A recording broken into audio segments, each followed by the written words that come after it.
Everyone, this is update for September 12, 2022, day 201 of the war, end of the date update. As a general, both sides are regrouping and reshuffling their forces right now. Obviously, more so Russian side. Well, there it's more of scrambling to get something to fill the holes in the front line, versus Ukrainian forces are regrouping right now. So we're going to discuss a little bit, we're going to focus today a little bit more on strategic and sort of future opportunities for both sides and where everything goes. So I have updated this map, and so let's just actually look, because it's more grouped right now in terms of sort of to show kind of like balance of power in each group facing each other on similar lines of the front lines. So let's actually look as a whole. So first of all, on this section of the front line, let's call it North Luhansk or Oskil, whatever we will end up calling this, depending on where it moves. But more likely than not, it's going to be North Luhansk front line. So most of the groups, this is basically manned right now by the remnants from the Izum bridgehead group. Majority of those troops at this point probably pulled out for refitting. So that's why we show them that they're all being refitted, majority of them, in only basically consolidated groups from these units are manning the front line. There are probably some other reserves that we so far not aware from Russia, but as soon as we sort of find out, we'll let you know. But those reserves are very limited, let's put it this way. Also, we still have some group here that's unclear, so maybe some of the units from here are now being pulled into this to basically to close the hole here, and that's about 100-kilometer long hole at this point, maybe 120-kilometer. Actually, it's a little bit more because the front line starts here essentially. So this kind of like this whole line and this corner basically. So at this point, Ukrainian, for whatever reason, we're not sure, Ukrainian troops stopped their advances here. Also, Ukrainian troops are trying to rebuild bridgeheads on their eastern side of Siversky Donets river, but the progress is extremely slow. And what we would say is that there's clearly not commitment of the major resources that Ukrainian side has on those bridgeheads. There is no clear desire to push out of those bridgeheads. We don't know what the future brings or what the plans are on Ukrainian side, but in our opinion, this attack from these bridgeheads is opening up extremely big opportunity for Ukrainian side. First of all of this line and this line, it's really sort of thinly manned by all different reg team of all sort of troops. So there's definitely, it's not strong defensive position. They Russian side did not have chance to dig in here strongly. So this is still kind of like a soft area where it's good area to hit.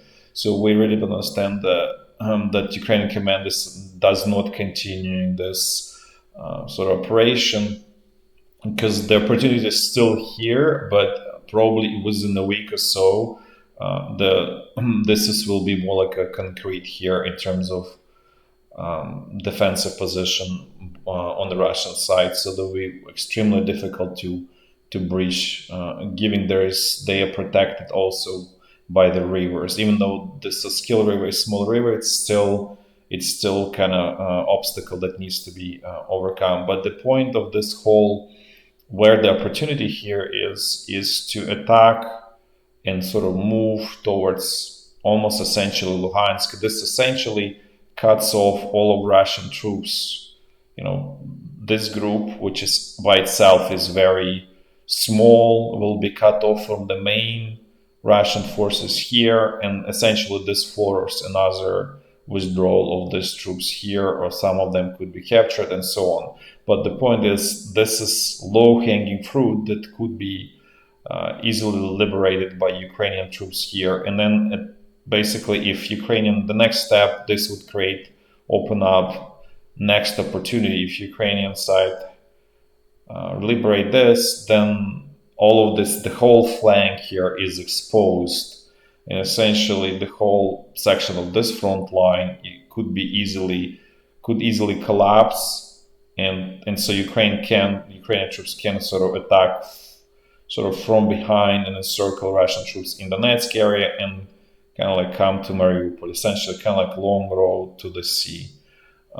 This is obviously very, very daring plan and so on, but at this point, what's happening is Russian troops are totally outnumbered. They were outnumbered, but at this point, they outnumbered to the point that probably they cannot successfully continue defensive sort of action in Ukraine if Ukrainian side is active, because as you can imagine, they lost this huge group that was sort of attracting like a magnet also significant Ukrainian resources. On those resources now can be used to put pressure along this whole section of the front line. So basically, it's opening up big opportunities for Ukrainian side, where now they have total initiative. So Russian side lost initiative at this point.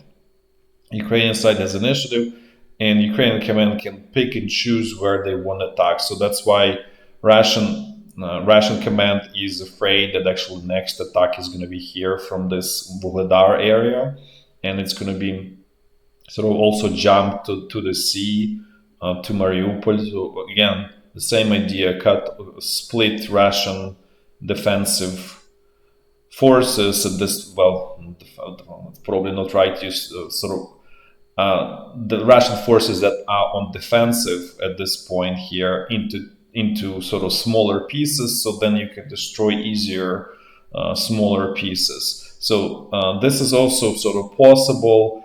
It's still extremely hard to attack because, as we mentioned many times before, this is very flat here. There's essentially no trees, just like agriculture, like wheat and tall grass.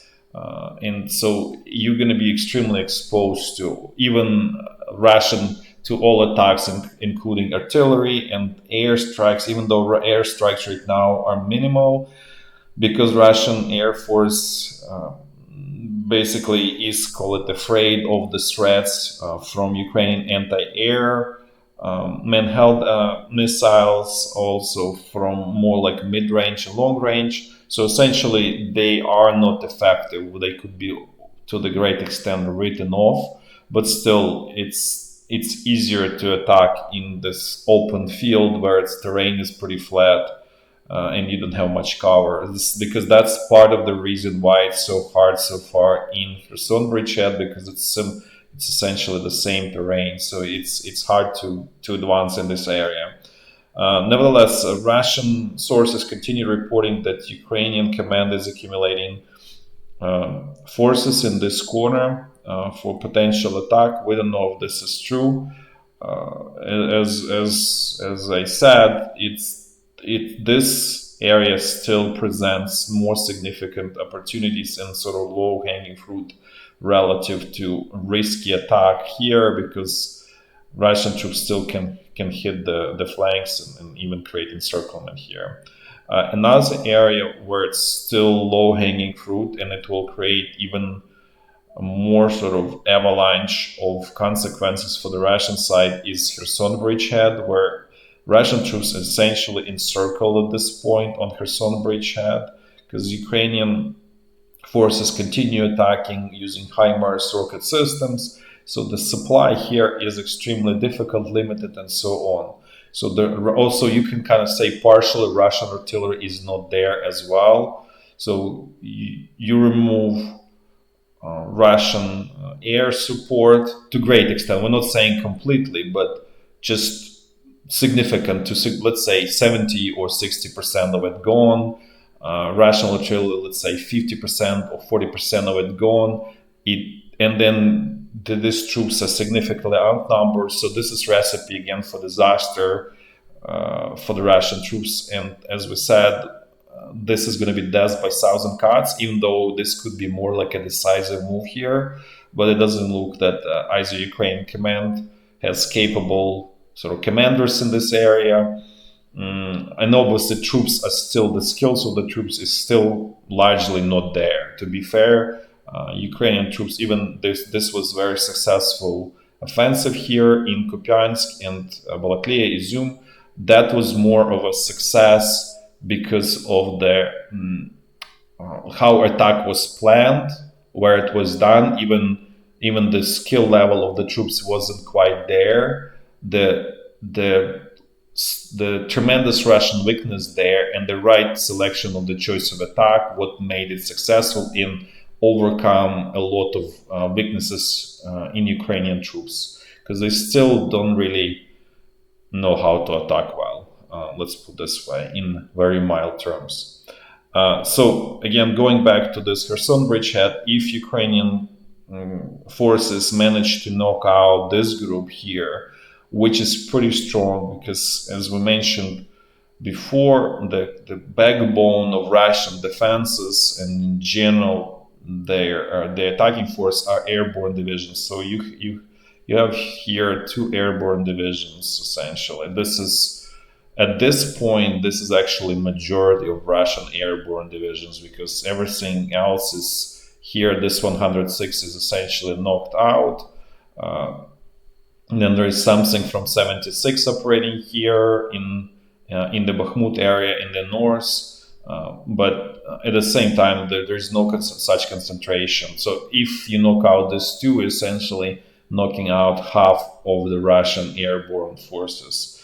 Also, they still, we would say that naval infantry brigades are also have pretty good and strong fighting spirit as well. So that's why they're being pulled here to this area of this corner around Vuhledar to in preparation for potential Ukrainian attack here, offensive here. So that's the reason, because 40th has been pulled from this North Donbas group and it was moved to the Zaporizhyan group. But in any case, if Ukraine manages, going back to what I was trying to say, if Ukraine forces manage to knock out this group, at that point, it's very clear that Russian side will literally have to leave Ukraine, and obviously it opens up the gates to Crimea to liberate, reconquer,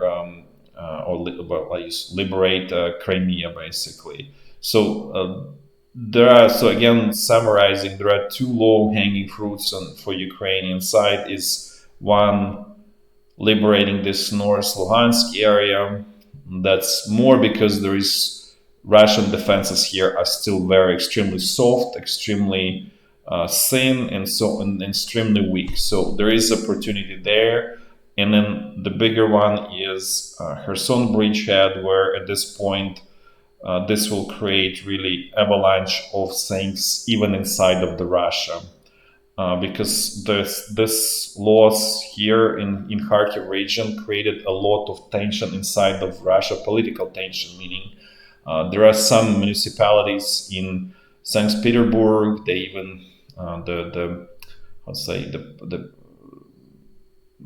parliamentaries or people who were elected to serve in those municipalities, they even kind of claim that the Russian president has committed treason by attacking Ukraine and he should be removed from the power. So there is this tension starts to brew because of the losses and unsuccessful activities and the problems in Russian economies that we described before, that there are significant problems developing because Russia, mostly where the sanctions are effective in this section where of the high tech, because a lot of high tech products they being used as a components in manufacturing many other things in Russia, such as cars, even home appliances.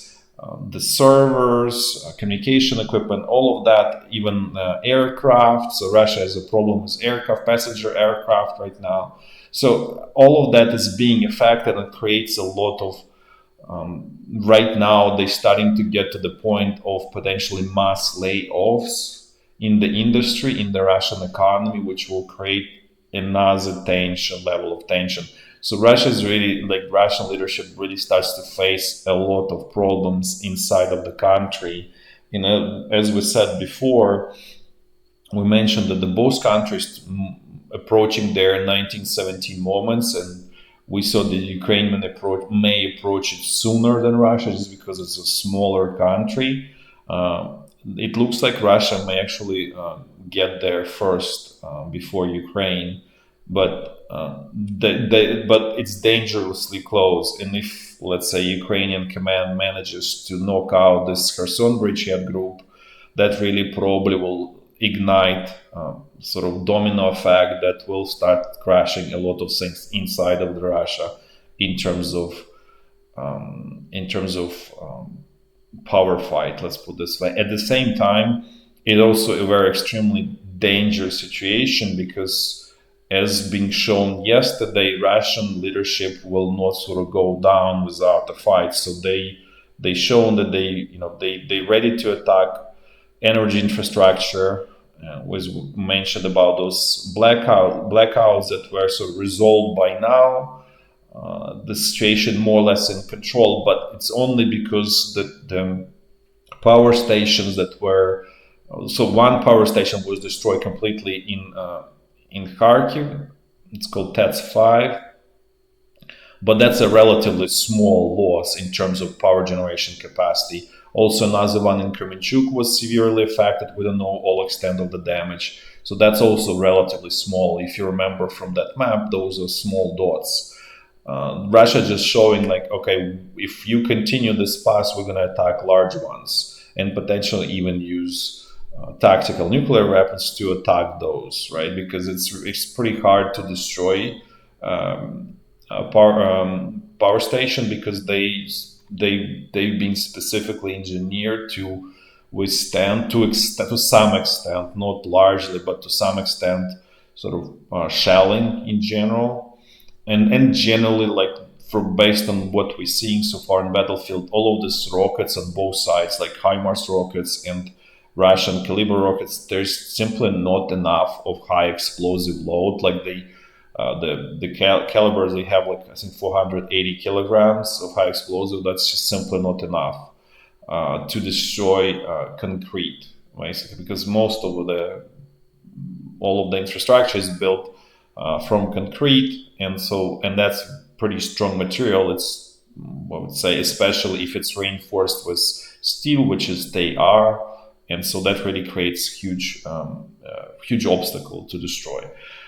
So anyway, going back to the situation, the Russian leadership may be forced to do more of these attacks against energy infrastructure, bridges, as we mentioned before in the past, and that may actually happen using tactical nuclear weapons, because from our understanding, Russia is really running low on sort of conventional missiles, this caliber and so on. So relative to what they would need to destroy. Look how many rockets they need to do enough damage to Ukraine. That's not enough. What they have left of what they produce at this point.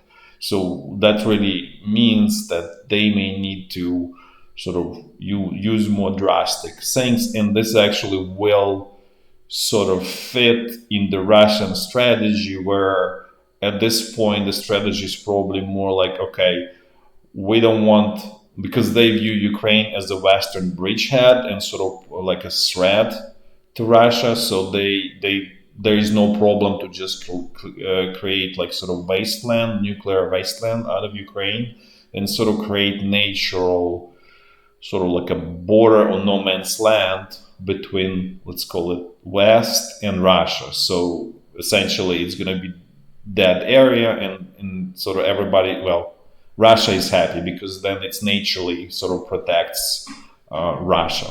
So this totally possible scenario, unless we hope it's not going to go there. But that's something that needs to be sort of considered and taken into account. Now let's just quickly walk through the front line.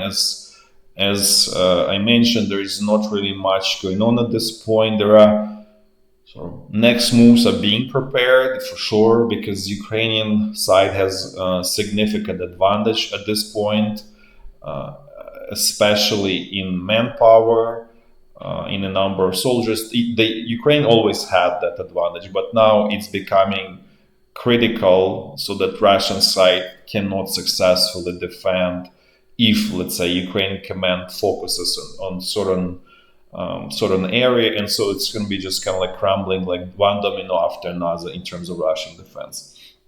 Now let's actually quickly move and let's see what's going on here on Oskil front line situation. More, there's no news here. The only information we have, it looks like that Ukrainian forces, it's more like special forces, not regular army, might be in the control of this Donbass. So there might be some small Ukrainian bridgehead here as well, but this is unconfirmed.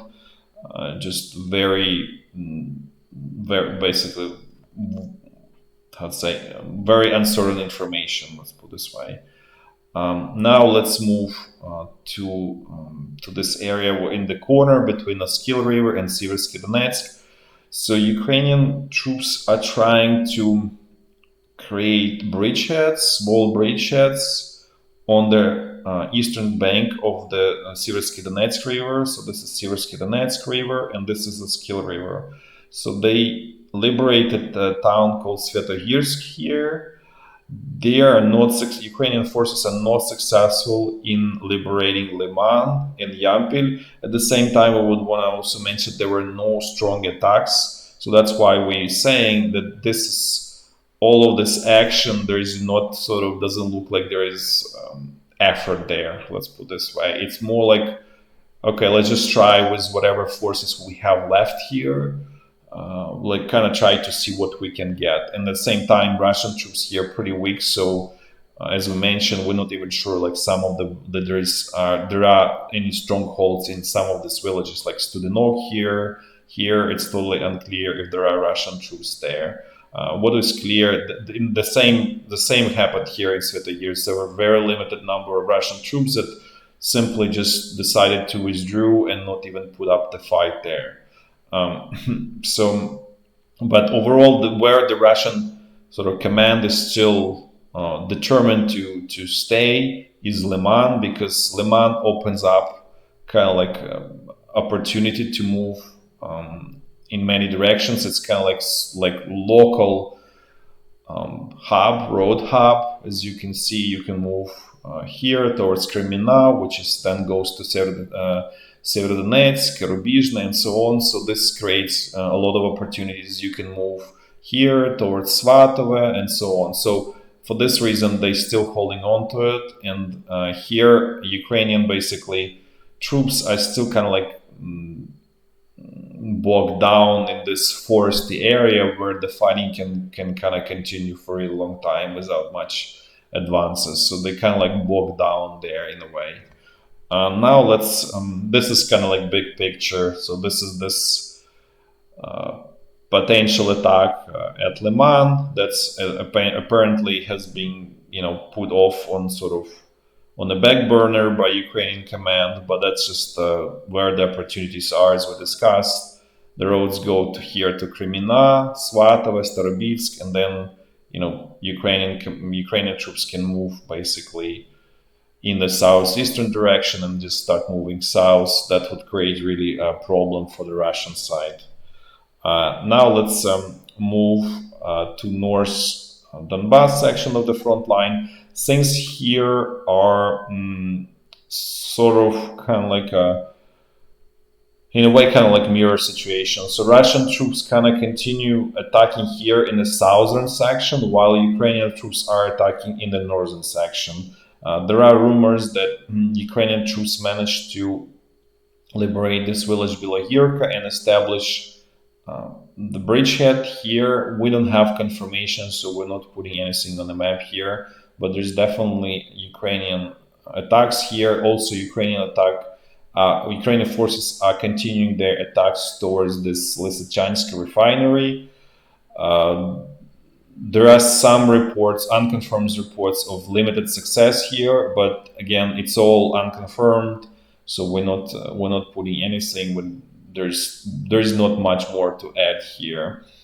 Russian troops are still stuck attacking Soledar without much success. The same is true for Bakhmut. Now let's move a little bit more south in the same sort of section of the front line. So you see Bakhmut here. Then they mostly pursuing sort of opportunity here in the southern section where they attack this Zaitsevo, Vesela Dolina, Novomikhailivka Druga, or Mayorsky, all of this area. The attacks are still there, and as you can see, this is mostly Wagner mercenaries. So this is pretty much what is still sort of the unit that still has sort of strong fighting spirit relative to other Russian regular troops. Probably pretty depressed morale at this point. Now let's move to the front line. That's central Donbass front line, and things here are somewhat similar. Russian troops trying to attack, Ukrainian troops attacking. So there are sort of mutual sort of attacks and counterattacks around this Pisky area. Then some Russian push near Marinka, then Ukrainian counterattack. The same around Novomikhailivka, but essentially the front line does not change here. Now this is just a quick look at this front line around Pisky, and as we said, there's no changes here since, as you can see, 21st of August. Then let's quickly look at Zaporizhzhia front line here. What we all know that Russian command brought in another naval infantry brigade. They actually pulled it from North Donbas section of the front line because there is an expectation on the Russian side that Ukrainian attack may start from Vuhledar. We don't have any further information about that. Now let's finally move to Kherson bridgehead, where things are somewhat stable. No major advances by Ukrainian troops here. We know there were reports of in Ukrainian sort of official media that a couple of villages were liberated here, but what they refer to is the villages that were liberated at the initial phase of this Kherson bridgehead offensive, so they're basically just reporting those now. So it's kind of like delayed reporting, like 1 week delayed reporting, essentially. Russian troops trying to put a little bit pressure here to eliminate this bridgehead, but it's very clear they don't have resources. So there is fighting going on around it, but neither side is sort of can move at this point. We're not sure because why? Because Ukrainian side has a significant number of forces here, but as we said, it's relatively difficult terrain to attack in the first place, and the skill level of Ukrainian command here is probably much lower, just by judging by the actions and results and outcomes than what we have seen near Izum and Kupiansk and Balaklia. That's it for today. Thanks for watching, and until tomorrow.